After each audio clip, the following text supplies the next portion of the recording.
Vous êtes en posture d'attente et d'observation sur la question des salariés aidants. Cette thématique représente pourtant un enjeu sociétal majeur qui va prendre de l'ampleur dans les années à venir. Un actif sur 5 est aujourd'hui concerné par cette situation, et bientôt 1 sur 4.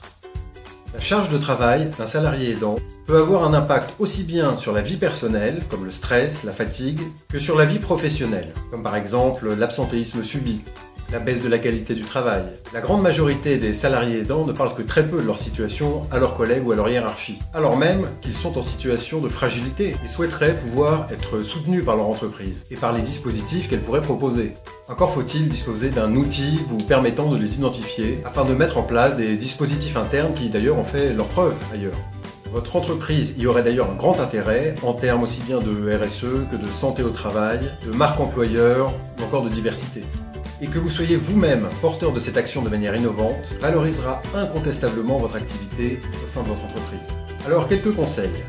Vous pouvez dans un premier temps commencer à sensibiliser autour de vous, dans votre entreprise, sur la question des aidants en proposant de mettre en place très progressivement des actions simples. Par exemple, des actions de formation, sensibilisation, au rôle et au statut de l'aidant, une action de communication autour du sujet, exposer la situation des salariés aidants, faire un rappel des dispositifs de congés spécifiques pour les salariés aidants, ou encore un groupe de travail ou groupe de parole destiné à vos salariés aidants.